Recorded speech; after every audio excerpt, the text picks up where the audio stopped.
evening air hung thick over Thebes, carrying the scent of myrrh and lotus blossoms from the sacred lakes. The sun descended behind the western cliffs like a burning chariot, painting the Nile in shades of copper and gold. In the great palace of Malkata, torches flickered to life one by one, casting dancing shadows across walls adorned with images of gods and conquered lands.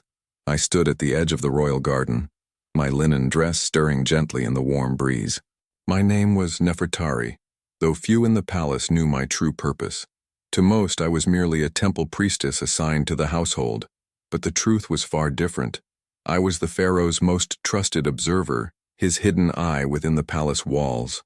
3 days had passed since the announcement, 3 days since the high priest Amenemheb had stood before the assembled court, his face carved in false sorrow, declaring that our divine ruler Ramesses had succumbed to a mysterious illness. The body, he claimed, was being prepared in secret for the sacred rituals of mummification. I had watched the court's reaction carefully. General Horemheb's jaw had tightened, though his eyes gleamed with barely concealed satisfaction. The foreign envoy from Hatti, a sharp-featured man named Zananza, had touched his fingers together in a gesture that might have been prayer, but looked more like calculation. Even Ramesses's own half-brother, Prince Amenhotep, had shifted his weight with an eagerness that belied his carefully neutral expression. They all believed the same lie. They all thought the throne was empty. But I knew better.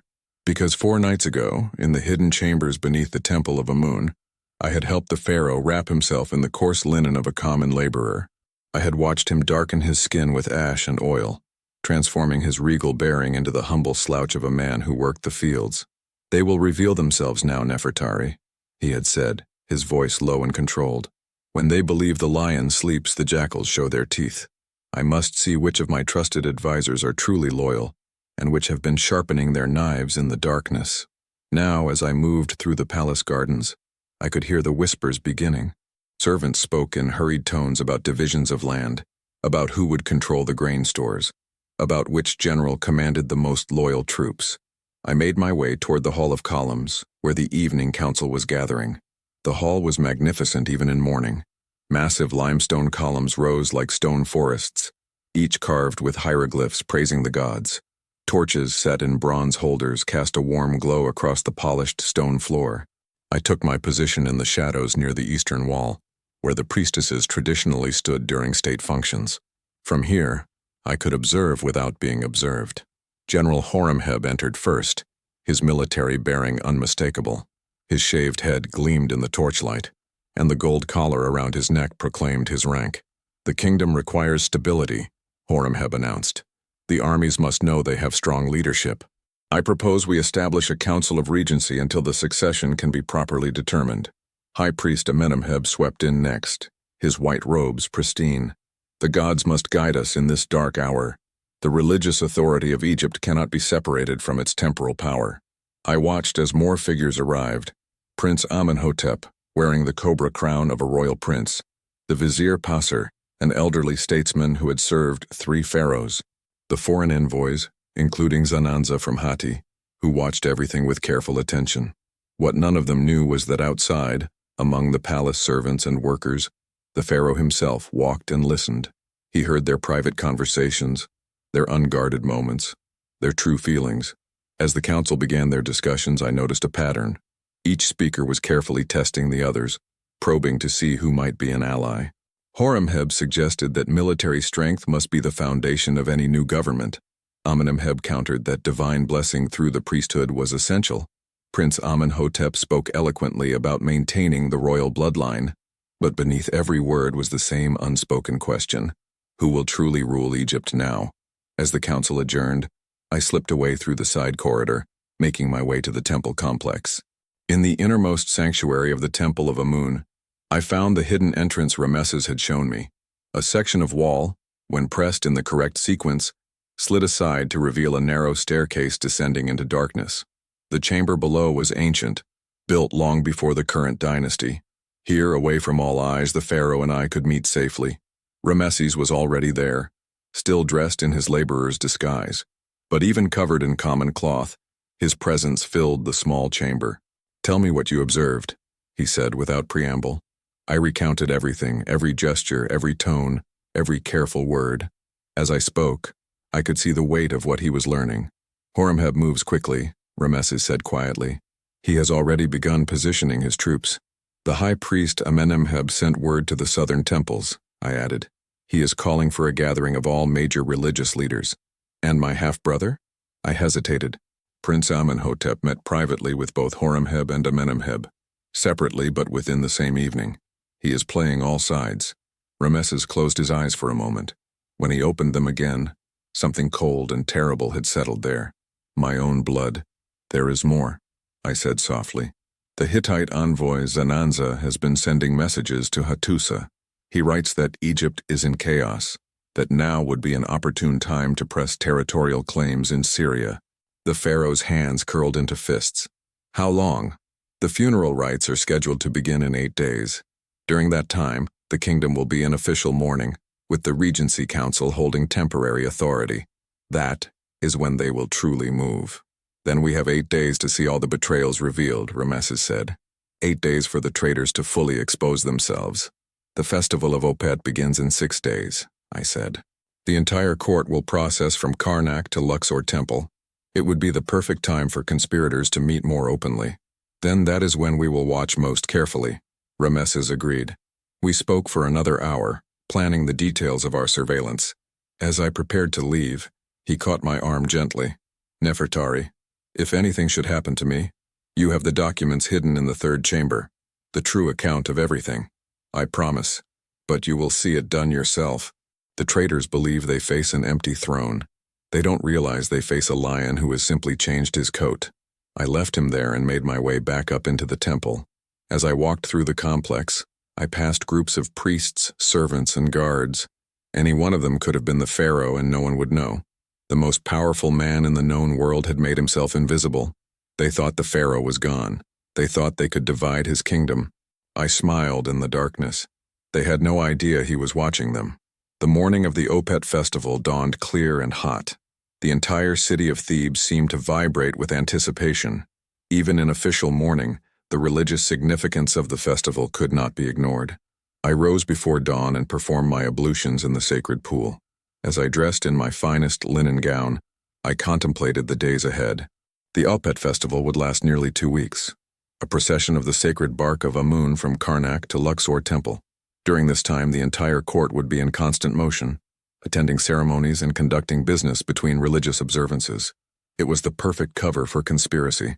I made my way to the palace to attend the morning briefing of the Regency Council. The chamber was already full, the air thick with incense and tension. General Horemheb sat at the head of the table, having claimed the position of council leader through sheer force of presence. To his right sat High Priest Amenemheb. Prince Amenhotep occupied the seat to Horemheb's left. The festival preparations are complete, Amenemheb announced. We will maintain the proper religious observances despite our grief. Security must be paramount, Horemheb interjected. I have deployed additional troops along the processional route. I noticed how he phrased it, not requested permission but simply stated it as accomplished fact. He was already acting as if he commanded the kingdom. The foreign dignitaries will be watching us carefully, Prince Amenhotep added. We must present a united front. United in your conspiracy, I thought, but did not say. As the council continued, I let my mind wander through the information gathered over the past days. Rameses had been busy in his various disguises. He had overheard conversations between Horemheb and his generals. He had listened as Amenemheb instructed junior priests on swaying public opinion. He had witnessed a midnight meeting between Prince Amenhotep and Zananza. The web of treachery was becoming clearer. Horemheb commanded military force. Amenemheb controlled religious legitimacy. Amenhotep provided the royal blood. Together, they could engineer a coup that would appear legal. What they didn't realize was that every word was being catalogued by the man they believed dead. The council concluded, and I made my way to Karnak to prepare for the afternoon procession. The temple grounds were a hive of activity. Hundreds of priests prepared the sacred bark, gathered offerings, purified the processional route. I found my assigned position among the priestesses who would walk in the procession, carrying sistrums. As we waited, I scanned the crowds gathering along the route. Thousands of people lined the streets, and somewhere in that vast crowd was the pharaoh, watching, The procession began with trumpets and drums. The sacred bark of Amun emerged from the sanctuary, carried on the shoulders of 20 priests. It was magnificent. A golden boat with a cabin of cedar wood overlaid with gold. Behind the bark came the high priests, then the royal family and court officials. I walked with my fellow priestesses, my eyes constantly moving through the crowd. The procession moved slowly through Thebes, stopping at stations where offerings were made and prayers recited. At each stop, I observed the interactions between council members and various officials. At the third station near the marketplace, I noticed something unusual. General Horemheb stepped aside, ostensibly to inspect his troops, but he moved to a specific corner where a man in merchant's clothing waited. They spoke briefly, and the merchant handed Horemheb a small scroll. Messages were being passed, plans being coordinated. The procession continued, reaching Luxor Temple as the sun descended. The temple was beautiful in the golden light, its massive pylons decorated with painted scenes, its courtyards filled with columns. The sacred bark was carried into the inner sanctuary. The crowds dispersed to the festival grounds where food, beer, and entertainment awaited. As a priestess, I had freedom to move through the festival. I used this opportunity to observe and listen. Near the beer tent, I heard 2 of Horemheb's officers speaking in low tones. "The general says it will be done during the final night of the festival," one said. "When everyone is drunk and exhausted, that's when we move." "And the royal guard?" "Already arranged. Half are loyal to us. The other half will find themselves assigned to distant posts." I drifted away, my heart racing. They were planning something specific, timed to coincide with the festival's conclusion. As night fell, the festival transformed. Thousands of oil lamps lit the grounds. Music filled the air. Drums, flutes, sistrums. People danced and sang. I made my way to a quieter courtyard where I had arranged to meet with Khemwaset, a palace scribe loyal to Ramesses for decades. I found him waiting near a small shrine to Thoth. He looked nervous. "Lady Nefertari," he whispered urgently, "High Priest Amenemheb commissioned the creation of a royal decree. It declares that the pharaoh's death was foretold by the gods, and that divine signs point to Prince Amenhotep as the chosen successor. Do you have proof?" He handed me a small piece of papyrus, a copy of the draft. The final version will be presented to the council on the last day of the festival. I read the document by lamplight, my anger growing. It was masterfully crafted, weaving together prophecy, succession law, and appeals to stability. "There's more," Khemwaset continued. "General Horemheb has been moving gold from the royal treasury to his own estate. He's preparing to pay his troops." I felt cold. The conspiracy was far more advanced than we had realized. After Khemwaset departed, I remained in the courtyard, thinking through the implications. The conspirators were moving faster than expected. They would strike at the end of the festival, barely a week away. I needed to find Ramesses immediately. I slipped away and made my way to the workers' quarter. I found the small house and knocked 3 times, paused, then knocked twice more. Our signal. Ramesses opened the door, still in his worker's disguise. "They're moving faster than we anticipated," I said, and told him everything. As I spoke, I watched his face transform, revealing the cold fury of a king betrayed. "How many are involved?" he asked. "At minimum, Horemheb and his officers, Amenemheb and the high priests, Prince Amenhotep, several noble families, perhaps 24 at the core, with another 100 aware of parts of the plan. And the people? They know nothing. They mourn you sincerely." Something in his expression softened. "Then we must ensure the people are not caught in the bloodshed that is coming." "How will you do it?" Ramesses began to pace. "The final night is the great feast. All the nobility, all the dignitaries, all the priests will gather in the grand hall of Luxor Temple. They plan to present their forged decree and declare Amenhotep the new pharaoh. So we let them gather," I said. "We let them all assemble in one place." "Exactly. And then I walk in, very much alive. But what about Horemheb's troops? Which is why I need to visit General Nachtman tomorrow. He commands the loyalty of many veterans. Tomorrow, I will visit him as myself. I will need his help to secure the temple on that final night. What do you need me to do?" "Continue watching, but also begin preparing a list. Everyone involved in the conspiracy, with details of their specific crimes. And Prince Amenhotep?" Ramesses' face hardened. "He is my half-brother. But he has chosen treason. He will face the same judgment as the others. We spoke for another hour, refining our plans. As I prepared to leave, Rameses caught my arm. Nefertari, after this is over, you will be elevated to chief priestess. Your loyalty and courage deserve recognition. I shook my head. I seek no reward. I do this because it is right. Nevertheless, you will be honored. Egypt must know that loyalty is rewarded, just as treachery is punished. The days that followed passed in a blur of festival celebrations and hidden preparations. During the day, I performed my priestly duties, but my true work happened in the shadows. On the second day after my meeting with Rameses, I watched as Prince Amenhotep held court in the palace gardens. He sat beneath a canopy, surrounded by nobles who came to pay their respects to the man they increasingly believed would be the next pharaoh. Egypt requires strong leadership, he declared to provincial governors. The gods have taken our beloved Pharaoh, but they have also prepared a successor. These were not evil men. They were simply officials trying to navigate a difficult situation. They didn't know they were being manipulated. That evening, I met with Khaemweset again. The Hittite envoy Zananza has been promised the return of Syrian territories, he whispered, in exchange for Hittite recognition of Prince Amenhotep. It's in a draft treaty.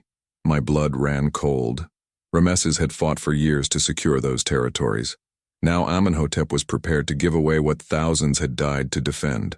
This is treason of the highest order, I said, not just against the pharaoh but against Egypt itself. On the fourth day, I received word that Rameses had successfully met with General Nachtman. The old commander had wept with joy to discover his pharaoh still lived, and had immediately sworn to gather his veteran soldiers. Within 2 days, Nachtman would have 500 loyal troops positioned in and around Thebes. But the situation grew more tense each day. The conspirators were moving forward with confidence. On the 6th day, I was passing through the palace when I heard raised voices from the council chamber. The door was slightly ajar. The people will accept it because we give them no choice, General Horemheb was saying. On the final night, we present the decree. The priests declare it the will of Amun. My troops secure the palace and temple. By sunrise, it's accomplished. And those who resist will be dealt with permanently. We cannot afford dissent. Even if they're members of the old royal family, especially them, Prince Amenhotep interjected. My half-siblings, Ramesses' children, they must all be secured. We'll find reasons to exile them or dispose of them. I felt sick. They were planning not just a coup but a purge. This included children, grandchildren, some barely old enough to walk. That evening I made my way to the safe house. When I told Rameses what I had overheard, his face became like stone. They plan to murder children, he said, his voice deadly quiet. My children, my grandchildren. His expression grew even darker when I told him about the treaty with the Hittites. They would betray Egypt's interests, surrender our borders, all for personal power. He walked to the window. I had hoped some might turn back. But this cannot be forgiven. 2 more days until the final night, I said. Everything is in place. Nachtman's troops are positioned. The list of conspirators is complete. And the Pharaoh's guard? Split. Captain Bakenkonzu remains loyal, but his second-in-command has been bought by Horemheb. Roughly half the guard is loyal, half compromised. On the final night, when I walk into that temple hall, there will be violence. Horemheb won't surrender peacefully. It cannot be avoided. When the moment comes, you must get clear. I won't have your death on my conscience. I shook my head firmly. I will stand beside you. I have been your eyes and ears. I will be your witness when judgment falls. We spent the rest of the evening going over every detail. Nachtman's troops would be stationed at key points. Captain Bakenkonzu and the loyal guards would secure the exits once Rameses revealed himself. The next day was the 7th day of the festival, the day of the great boat race. Thousands gathered along the riverbank to watch. I stood among the crowd, observing the interactions between court officials and military commanders. The conspirators had become so confident that they barely bothered to hide their coordination. As the sun set, I made my final preparations. I wrote out a complete copy of all evidence and sealed it, hiding it in the sacred archive. If anything went wrong, at least the truth would survive. That evening, I allowed myself a moment of fear. I sat in my chamber as darkness fell, thinking about what might happen. If the plan failed, Rameses would be killed and I with him. But I also thought about what would happen if we succeeded. The restoration of justice, the return of the rightful king. I prayed to Ma'at, the goddess of truth and justice. When morning came, the 8th day, the final day, the city was alive with celebration. The sacred bark would be returned to Karnak in a great procession. Then in the evening, the final feast would be held in Luxor Temple. I dressed carefully in my finest priestly regalia. If this was to be my last day, I would face it with dignity. The morning procession was magnificent. Music and incense filled the air. People danced and sang. And through it all, 2 armies were positioning themselves for battle. I saw Rameses once during the procession, disguised as an incense bearer. Our eyes met for just a moment, and I saw the resolve there. Finally, as the sun touched the western horizon, the call went out for the final feast. The noble families of Egypt, the foreign dignitaries, the high priests and military commanders, all began making their way to the grand hall. I walked with the other priestesses, my heart pounding. The hall was magnificent, lit by 1,000 oil lamps, tables laden with food and wine. The conspirators were all there. Horemheb in his military dress, Amenemheb in his high priest's regalia, Prince Amenhotep wearing the double crown, as if he were already Pharaoh. The hall filled with people. Everyone who mattered was gathered in this one place. I positioned myself near a side column where I would have a clear view of everything. High Priest Amenemheb raised his hands for silence. The crowd quieted. People of Egypt, he began. Honored guests. We gather tonight in mourning and in hope. We mourn the loss of Pharaoh Rameses. But we also celebrate, for the gods have not abandoned Egypt. He gestured to Prince Amenhotep. Prince Amenhotep has been chosen by the gods themselves to lead Egypt into a new era. General Horemheb moved to stand beside Amenhotep, his hand on his sword hilt. The military forces of Egypt pledge their loyalty to Pharaoh Amenhotep, Horemheb declared.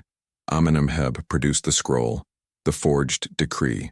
He began to unroll it, and then from the main entrance a voice rang out, deep and commanding. I would hear the words of this decree. Every head turned, the crowd parted, and there stood Rameses, not in disguise, but in full royal regalia, the double crown upon his head. The crook and flail crossed his chest. Behind him stood Captain Bakan Khonsu and 50 of the loyal Pharaoh's guard. The silence was absolute. For a moment, no one moved. Then the screaming began. The hall erupted into chaos. Nobles stumbled backward, dignitaries cried out, servants dropped trays. But my eyes were locked on the 3 conspirators. Prince Amenhotep's face had gone white as death. The double crown he wore suddenly looked like a child's toy. The scroll dropped from his fingers. High Priest Amenemheb fell to his knees. But General Horemheb's reaction was different. His face flushed red with rage. His hand tightened on his sword. In that moment I saw him choose. He would not surrender. He would fight. Rameses walked into the hall with measured steps, his bearing absolutely regal. The crowd parted before him without conscious thought. I am Rameses, chosen of Ra, beloved of Amun, lord of the 2 lands, living god and rightful Pharaoh of Egypt. I am not dead, as you can see, but many here have wished for my death, have plotted to steal my throne. He stopped in the center of the hall, 20 paces from the conspirators. Behind him, more guards filed in, Captain Bakan Khonsu's loyal men taking positions at every exit. Through the windows, torchlight could be seen, Nakhmen's veterans surrounding the complex. For 8 days I have walked among my people, Rameses continued. I have listened to your conversations, witnessed your meetings, heard your plans. I know every detail of your conspiracy. His eyes swept across the hall, and where his gaze fell, people flinched. Foreign dignitaries began edging toward exits. Egyptian nobles who had not been part of the conspiracy looked relieved and terrified. General Horemheb, Rameses said, his voice like iron. You command the armies I built. You used your position to buy loyalty with stolen gold. Step forward and account for your treason. Horemheb's jaw clenched. For a moment I thought he might attack. His officers stood behind him, hands on weapons. But then Horemheb saw the torches through the windows. Hundreds, perhaps thousands surrounding the temple. Nakhmen's veterans had fully deployed. Even if his men could fight their way out, they would be facing an army outside. Horemheb's shoulders sagged. He was a military man, and he understood when a battle could not be won. Slowly, he took his hand off his sword and stepped forward. I acted for Egypt's good, he said, his voice defiant. The kingdom needs strong military leadership. You sought to provide yourself with power. Rameses shot back. You saw my supposed death as opportunity, and you were willing to shed the blood of innocents, including children of my bloodline. A murmur ran through the hall. Many had not known the full extent. High Priest Amenemheb, Rameses turned to the kneeling priest. You who should have been the guardian of divine law. Instead, you forged false decrees. You manufactured divine revelations. Stand and face judgment. Amenemheb rose unsteadily. Divine One, he whispered, I was mistaken. I beg your mercy. Your errors were not mistakes. Rameses said coldly. They were calculated choices. And you, Prince Amenhotep. The pharaoh turned to his half-brother. The false crown still sat on Amenhotep's head. Rameses reached out and removed it, holding it up for all to see. This crown was worn by our father and by his father before him. You thought to wear it through lies and murder. You thought to claim divine authority while plotting to give away Egypt's territories to foreign powers. Tears streamed down Amenhotep's face. Brother, I was weak. I was tempted by power. I am sorry. Your sorrow comes late, Rameses replied. It comes after your plot was discovered. Had I truly died, would you have felt this remorse? Amenhotep had no answer. Rameses turned to address the entire hall. Let all here witness what becomes of treachery. Let it be known across Egypt that the sacred laws cannot be broken with impunity. He gestured, and Captain Bakan Konsu stepped forward. They moved to arrest Horemheb and his officers. The general went quietly, his face set in grim acceptance. More guards secured Amenemheb and the corrupt priests. The high priest stumbled as he was led away. Prince Amenhotep was taken last. As the guards approached, he looked at Rameses. Will you show mercy, brother? Rameses' expression was unreadable. You will stand trial. Your crimes will be laid out. Then judgment will be passed according to the ancient laws. As the conspirators were led away, Rameses addressed the remaining crowd. Any others who participated, any who had knowledge and failed to report it, you have until sunrise tomorrow to come forward. Those who do so voluntarily will face lesser punishment. Those who hide their involvement will face the full penalty. The foreign dignitaries were dismissed, though they would be required to remain in Thebes. The Hittite envoy Zananza was specifically detained. As the hall emptied, I remained by the column. The plan had worked. When most had departed, Rameses looked in my direction and beckoned me forward. I walked to the center, bowing deeply. Rise, Nefertari, he said. Without your eyes and ears, without your courage, this night would have ended very differently. I served only as you commanded, Divine One. You served Egypt, he corrected. Let it be known that Nefertari is elevated to chief priestess. She will oversee the purification of the temple hierarchy. The next hours were a blur. Arrests continued throughout the night. The palace and temple were searched, revealing hidden weapons and documents. Every piece of evidence was brought forth and recorded officially. By dawn, nearly 50 people were under arrest. Rameses worked through the entire night, personally overseeing everything. He read every piece of evidence, interviewed key prisoners. As the sun rose, I stood on the palace terrace watching the Nile turn golden. The city was stirring, word spreading that the pharaoh lived, that the conspiracy had been crushed. Rameses joined me on the terrace. He looked exhausted, the weight of the night visible in his face. It's not finished, he said quietly. The trials will take weeks. Egypt will be shaken. But Egypt will survive, I said, because you acted with justice. The trials began 3 days later. Rameses presided personally, but he also appointed a council of judges, respected nobles, legal scholars, priests. The trials were public. Anyone could attend. General Horemheb was tried first. The evidence was overwhelming. Documents showing stolen gold, testimony from bribed soldiers, plans for seizing installations. When confronted with evidence of plans to murder royal children, he had no answer.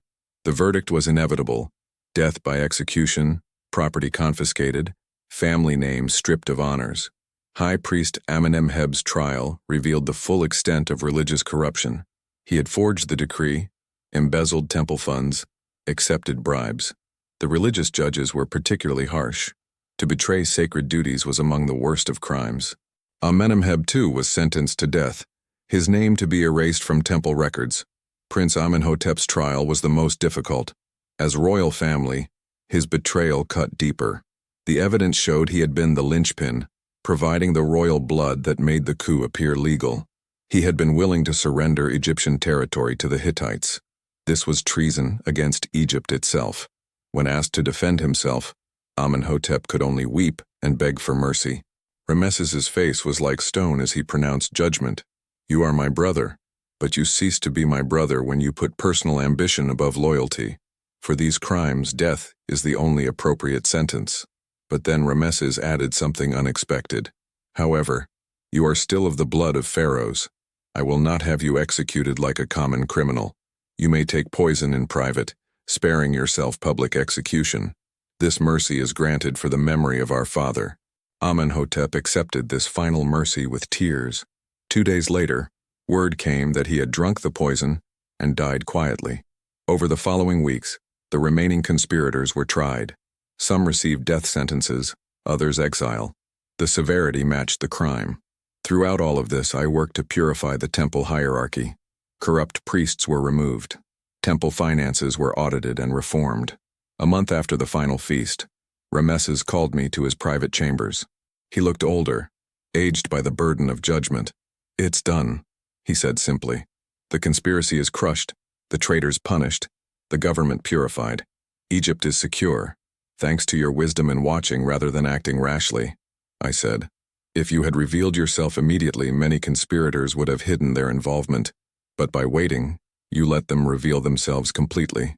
At great personal cost," he acknowledged. "I had to watch men I trusted betray me. I had to hear my own brother plot my death. But now that corruption has been cut away, Egypt is stronger." He nodded slowly. "Perhaps. Or perhaps I am simply a king who has learned that power always breeds conspiracies. The difference is now I know to watch more carefully. I have been thinking about what comes next. I am not young anymore. When that day comes, I want to ensure the succession is clear, that my chosen heir is prepared." "Who will you name?" "My eldest son, already proven in battle and governance, but I will make the designation public and absolute, backed by law and religious decree.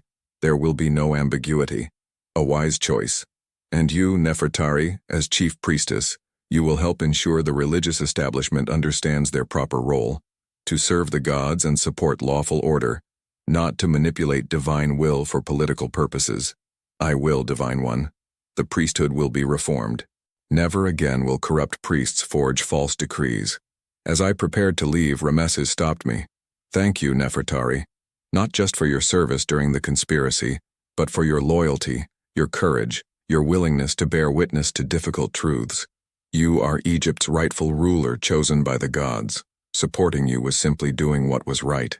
I left the palace and walked through the streets as evening fell. The city had returned to normal.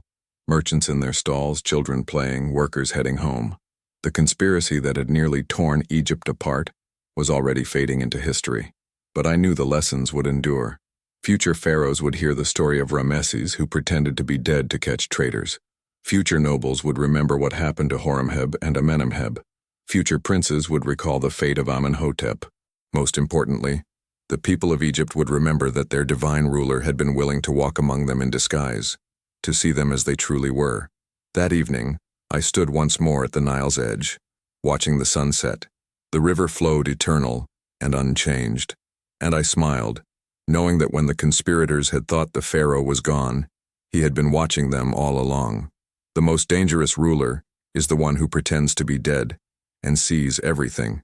The story would be carved into stone, written on papyrus passed down through generations, and always when Egyptians spoke of royal wisdom and justice, they would speak of the pharaoh who walked in shadows and returned to dispense perfect judgment. Egypt was secure.